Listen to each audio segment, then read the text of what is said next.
દર વર્ષની જેમ આ વર્ષે પણ હોળી ધૂળેટીના પર્વની હર્ષોલ્લાસ સાથે ઉજવણી થઈ રહી છે। હોળી પ્રગટાવવાની સાથે જ લોકોમાં આવનારું વર્ષ કેવું રહેશે તેની ઉત્સુકતા પણ જોવા મળે છે। ધાનેરામાં પણ હોળીના વર્તારાને વિશેષ મહત્વ આપવામાં આવે છે અને જ્યાં હોળીની જ્વાળા અને ટોચ પર લગાવાયેલ ધજાની દિશા પરથી વર્ષનું અનુમાન લગાવાય છે।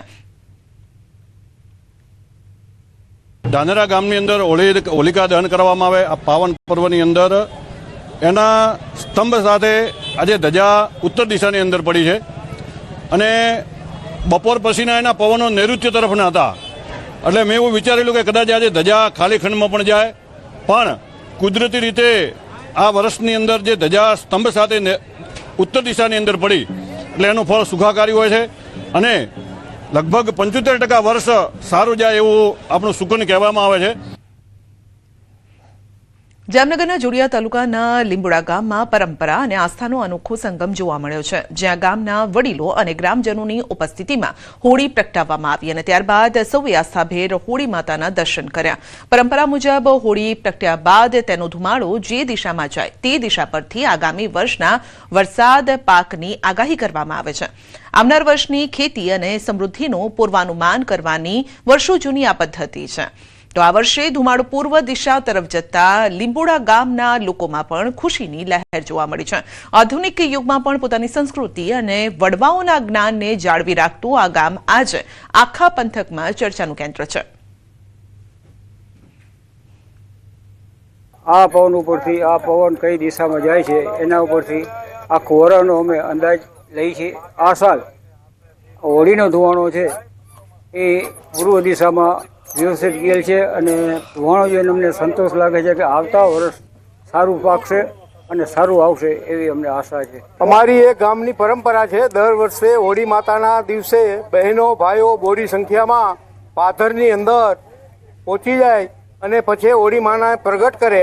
અમે બધા ખુશખુશાલ છીએ અને આ વર્ષે 125% વર્ષ પાકે એવી અપેક્ષા લઈને બેઠા છે।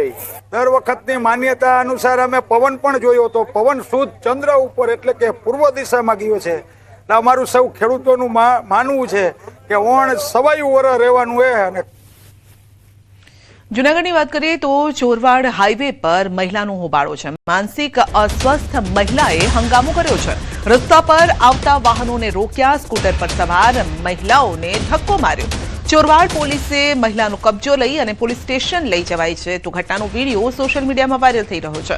પોલીસે મહિલાને સહી સલામત પરિવારને સોંપી છે, પરંતુ આ હોબાળો કેમ મચાવ્યો હતો તેનું કારણ હજુ સામે નથી આવ્યું। જ્યાં રસ્તા પર વાહનોની અવરજવર હતી ત્યાં જ રસ્તા વચ્ચે આ મહિલા આવી ગઈ।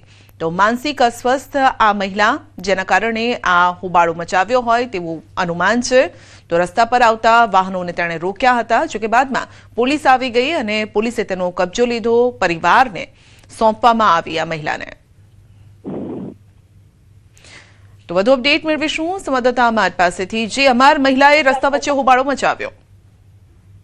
સંધ્યા, ચોક્કસ કે ગઈકાલનો વિડીયો છે કે જે ચોરવાડ હાઈવે પર આખી ઘટના બની હતી। એક મહિલા અચાનક રોડ ઉપર આવી ગઈ હાઈવે પર અને જે પથ્થર લઈ અને લોકોની પાછળ દોડતી હતી, જેમાં એક ટુ વ્હીલ પર બે જે મહિલાઓ જતા હતા તેમને પણ પછાડી દીધા અને બાદમાં પોલીસની ગાડી આવી ત્યારે પણ તે બબાલ કરતી હતી। બાદમાં પોલીસે તેનો કબજો લઈને પોલીસ સ્ટેશને લઈ જાય ત્યારે ખબર પડી કે તે માનસિક અસ્વસ્થ છે અને તેના કારણે તે આ રીતનું કરતું હતું અને ખાસ કરીને તે કચ્છની આ મહિલા હોવાનું સામે આવ્યું છે। કંઈક ડિપ્રેશનની અંદર તે કચ્છથી ટ્રેનની અંદર નીકળી ગઈ હતી ને બાદમાં ગળુ પાસે રેલવે સ્ટેશન છે ત્યાં ઉતરી અને બાદમાં તે હાઈવે ઉપર આવી પહોંચી હતી।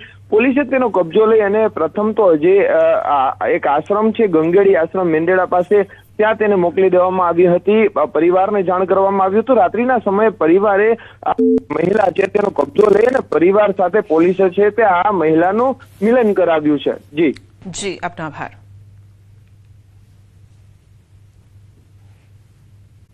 ભુજના બાળકના અપહરણનો પ્રયાસ, શેરીમાંથી લલચાવી બાઇક પર બેસાડ્યો, શંકા જતા બાળકે વિરોધ કર્યો, 2 અજાણ્યા યુવાનો સ્થળ પરથી ફરાર થયા। અપહરણના પ્રયાસની ઘટના સીસીટીવીમાં કેદ થઈ છે। તો દ્રશ્યમાં જોઈ શકાય છે કે બાળકને બાઇક પર બેસાડ્યો, જો કે બાળકને શંકા ગઈ, 2 અજાણ્યા યુવાનો આવ્યા હતા, બાઇક પર પટાવી ફોસલાવીને એ બાળકને બેસાડ્યો, પરંતુ બાળક ભાગી જતા તે બચી ગયો છે. તો શેરીમાં લલચાવીને બાઇક પર બેસાડ્યો હતો, પરંતુ બાળકને શંકા ગઈ અને તે ત્યાંથી એટલે કે બાઇક પરથી ઉતરી ગયો અને ભાગવામાં સફળ રહ્યો, જેથી તે બચી ગયો છે. પરંતુ આ ઘટના પરથી ખ્યાલ આવે છે કે બાળકોને એકલા ન મૂકવા જોઈએ. વસ્તુ લેવા માટે આપણે બાળકોને એકલા મૂકી દેતા હોય છે, ક્યાંક જતા હોય છે બાળકો, પરંતુ આવા સમયે બાળકોનું ધ્યાન રાખવું ખાસ જરૂરી છે. આ ઘટના પરથી હવે પેરેન્ટ્સે અલર્ટ થવાની જરૂર છે. વધુ અપડેટ મેળવીશું સંવાદદાતા મેહુલ પાસેથી. જી મેહુલ, જાહેર રસ્તા પરથી બાળકના અપહરણનો પ્રયાસ. જી સંધ્યા, ચોક્કસથી વાત કરી તો ગઈકાલે રાત્રિનો આ બનાવ છે. ભુજના જે રાજેન્દ્રનગર આવેલું છે ત્યાં પાસે બાળક આ ઉપાડવાનો છે તે પ્રયાસ કરવામાં આવ્યો હતો. શેરીમાં જયારે બાળકો રમતા હતા ત્યારે બાઇક સવારો આવ્યા હતા અને બાળકને છે તે લલચાવી ને બાઇકમાં બેસાડ્યો હતો. ત્યારે બાળકે છે તેને અજુગતું લાગતા તેને છે તે પ્રતિકાર કર્યો હતો અને પછી બાળકને તેઓ નીચે ઉતારી અને ત્યાંથી નાસી છૂટ્યા હતા. ત્યારે સ્થાનિકો છે તેનો દ્વારા જણાવવામાં આવ્યું હતું કે તેઓ પણ પોલીસમાં છે તે જાણ કરી હતી અને સુરક્ષા વ્યવસ્થા વધારવા માંગ કરવામાં આવી છે. જી, તો આ જે દ્રશ્યો આપણે જોઈ રહ્યા છે, જે વિસ્તારની વાત કરી રહ્યા છે ત્યાંના છે, પરંતુ મેહુલ, આનાથી હવે પેરેન્ટ્સે ખાસ અલર્ટ થવાની જરૂર છે કે બાળકોને આ રીતે એકલા ન મૂકવા જોઈએ. ચોક્કસથી સંધ્યા, જે રીતે સાંજનો સમય હતો, રાત જેવું અંધારું થઈ ગયું હતું, ત્યારે બાળકો છે તે શેરીમાં રમી રહ્યા હતા અને જે 3 થી 4 જેટલા લોકો હતા તે બાઇક ઉપર આવ્યા હતા અને પહેલા તો ચોકલેટ આપવાની લાલચ આપી હતી અને લલચાવી ફોસલાવી અને બાઇકમાં બેસાડ્યો હતો. પરંતુ જયારે છોકરાને અજુગતું લાગ્યું એટલે છોકરાએ છે તે પ્રતિકાર કર્યો અને તેઓ છે તે ત્યાંથી છોકરાને નીચે ઉતારી અને ત્યાંથી નાસી છૂટ્યા હતા. એટલે ચોક્કસથી આ જે પેરેન્ટ્સ છે તેના માટે લાલબત્તી સમાન કિસ્સો છે. જી, આપનો આભાર.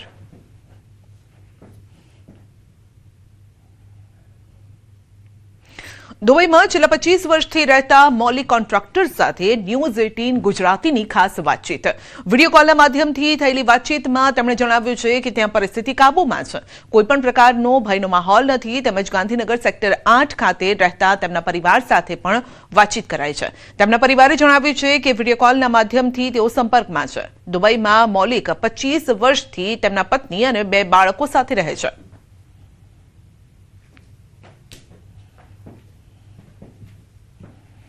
અત્યારે અહીંયા એકદમ શાંતિ છે. અહીંયા અત્યારે કશું કોઈ ભય નથી, કોઈ ગભરાતું નથી કે ગભરાવા જેવો માહોલ નથી. જોબ જવાયું છે, નોર્મલ છે, જે બાકીના દિવસોમાં છે એવી રીતનું જ છે.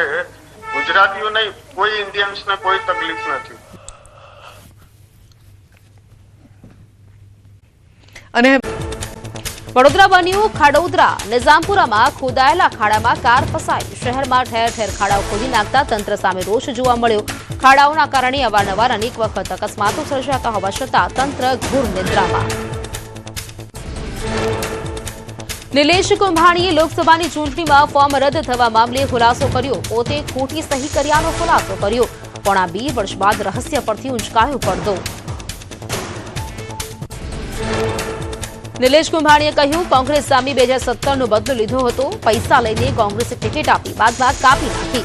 કુંભાણીએ ફોર્મ ભર્યા બાદ પરત ખેંચ્યું હતું. ફોર્મ પરત ખેંચતા મુકેશ દલાલની થઈ હતી જીત. તો નિલેશ કુંભાણીના આરોપ પર કોંગ્રેસ પ્રવક્તા મનીષ દોશીનો વળતો પ્રહાર. કહ્યું, સુરતની જનતા સાથે ગદ્દારી કરી છે. હવે ભાજપની સ્ક્રિપ્ટ પ્રમાણે બોલી રહ્યા છે. તમે જે સોદો કર્યો તે તમને મુબારક.